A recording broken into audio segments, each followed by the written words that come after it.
So you've decided you're going to go to Normandy. Excellent. You want to go there? Why do you want to go there?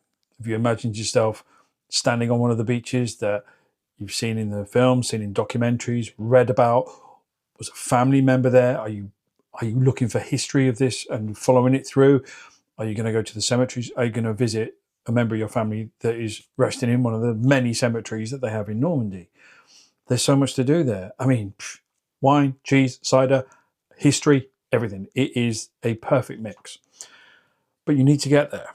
And getting there isn't always straightforward. So in this video, I'm going to talk about how you get there from the UK and further afield from across the pond to get you to Normandy, because I've done it a few times. I love it. And from some of my experiences and how I've done things, I've changed them over the years that I've been going, and I will share them with you and recommend certain things and put links in the description for the best way to do things, certain travel arrangements that you can do.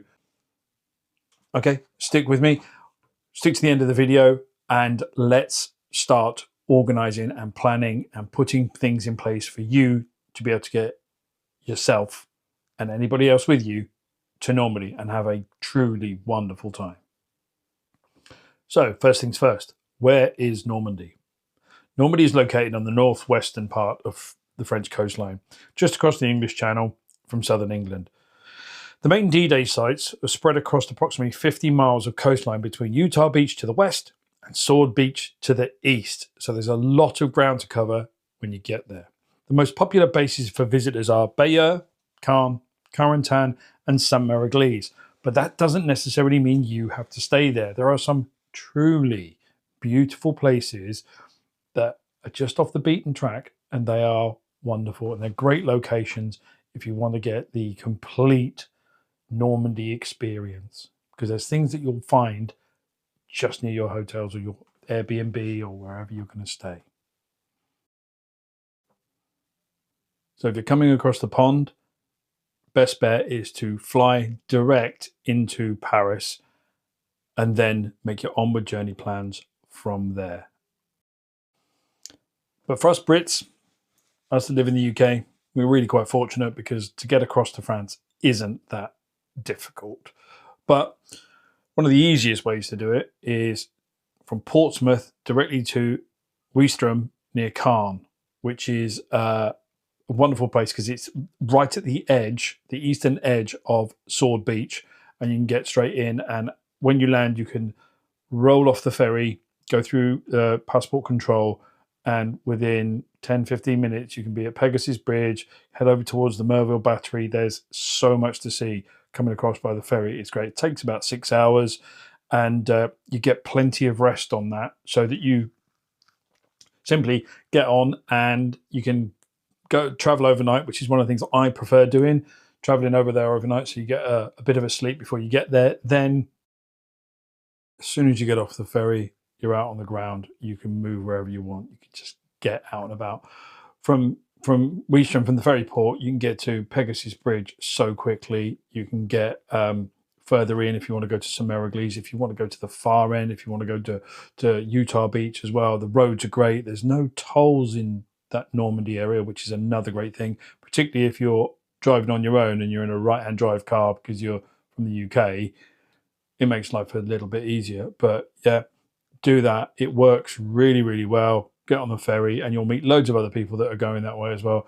If you end up in a discussion, you'll probably get some hints, tips and ideas from them as well. I highly recommend the ferry. So if you've flown into Paris, you can take the train from Paris to Bayeux or to Caen. Bayeux is particularly popular because it's centrally located and close to a lot of the major D-Day sites, museums and everything. So it gives you a good location. But if you wanted to go a little bit further, there's other places that you can go. So for distance-wise, Rouen from Paris is about an hour and 15 minutes. Caen, 2 hours. Bayeux, which again is best for the D-Day beaches, 2 hours, 20 minutes. Le Havre, 2 hours, 10. And further afield, down to Cherbourg, a nice solid 3 hours. So those of you that might be considering staying outside of the immediate Normandy area, you can head down to Mont Saint-Michel, and there's a direct seasonal weekend train, and they're available from Paris to Montparnasse and Pontorson. which will take approximately 3.5 hours. So it is a bit of a stretch, but if you want to go down there, somewhere else to go. It's a little bit of different history. Well, I hope all that makes sense, and it's actually giving you an idea of how you can get to Normandy and some of the easier ways to do it. The more interesting ways, you know, the ferry is by far my favourite way to do it. Taking my car on the ferry, take loads of stuff, got plenty of room to bring stuff back with as well. It's just great. Hire cars, essential if you need to get around, if you fly in. So if you're coming across from the UK, you're coming across from the other side of the pond, then, you know, there's so many ways to do these things. It's an incredible place because the beaches of Normandy were where history was changed. You know, the tyranny of, you know, occupied Europe was, you know, taking a good shoe in that day. And then, you know, it just carried on. It's just wonderful. And the further you go on, the more you do it. I mean, I personally, still following the Blue Ridge path of the 80th Infantry Division, finding more and more stuff. But I will say one thing about Normandy. If you think it's going to take a certain amount of time to do something, it will take longer. Simply because either you'll find more things when you're there, or transiting from one place to another, you'll find even more things to do, and more things and more things. Then you'll meet people. Yeah, it's just absolutely incredible. But stay safe, travel, make lots of plans, and yeah, like, subscribe, comment, and if you're going to go, if you want any advice and tips, just let me know, and I can do maybe some specific stuff. Okay, all the best, and I hope you have a wonderful time when you do go there.